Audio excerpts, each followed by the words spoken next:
Hello my fellow Toastmasters, this is Thomas Antolin again with the Division A District 39 easySpeak Rollout Project, and this instructional is for weeks 3 and 4. First thing you'd want to do from your home page after logging in is go to My Participation and drop down to View My CL, ALB, or ALS Progress, depending on where you're at.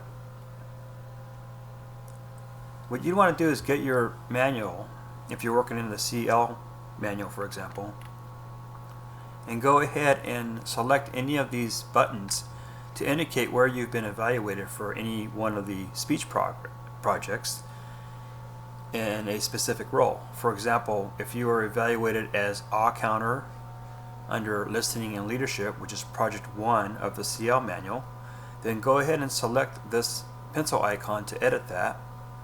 And what you would do is simply select the month, day, and input the year and submit that for when you were evaluated out of your manual. Once you do that, your Vice President of Education can go back and verify that in the system. Now, you can input your leadership information, but your speech history has to be imported. So if you haven't done this yet, please get me or your Vice President of Education your speech history so that it can be imported into the system. Speaking of which, the next thing you would do after inputting your leadership information is go to My Participation again and drop down to View My CC Progress. This area here would cover your communication track, whether you're working in a competent communicator book or you're working in one of your advanced manuals. Here you can see that this person has many of the speeches from the past imported into the system, and hopefully you do too. What you would do is review where you're at in on your leadership track, your communication track, and based on where you're at and what you want to accomplish, go ahead and set a new goal for yourself. Up in this box here you'll see it says educational goals, and to the right you can click on this icon that says new goal. Select that and then choose any one of the goals listed here, and then select one of the drop downs for the month, day, and year. In this case the year, you would have to actually highlight it and input that in as to when you would want to accomplish the specific goal that you chose.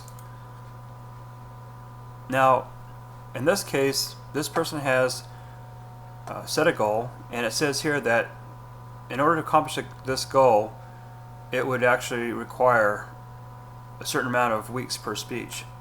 What you'll do is, based on your goal and the requirement, go ahead and request a speech. Select this button here called Request Speech, and then you would go to the workbook that you're working out of. If you're already in the system as working through certain manuals, then those manuals will show up. If your manual that you're working out of isn't showing up here, you can select from the drop down whatever that manual is, and then once it's in there you select that one, and then what will happen is it'll come up with the various projects within that manual that you can select.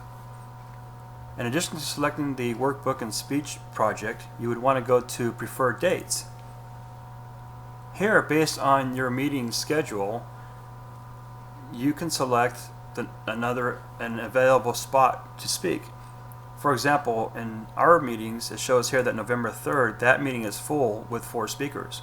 However, November 10th is not full, so I could select to be a speaker on November 10th. I'm going to choose that as my first choice, or I can choose, if I don't get that spot, November 17th as my second choice, and if I don't get that spot, I can choose December 1st as my third choice. That is to say that the choices represent the preferred dates that I want to do the speech. They don't represent my speaking spot within the meeting.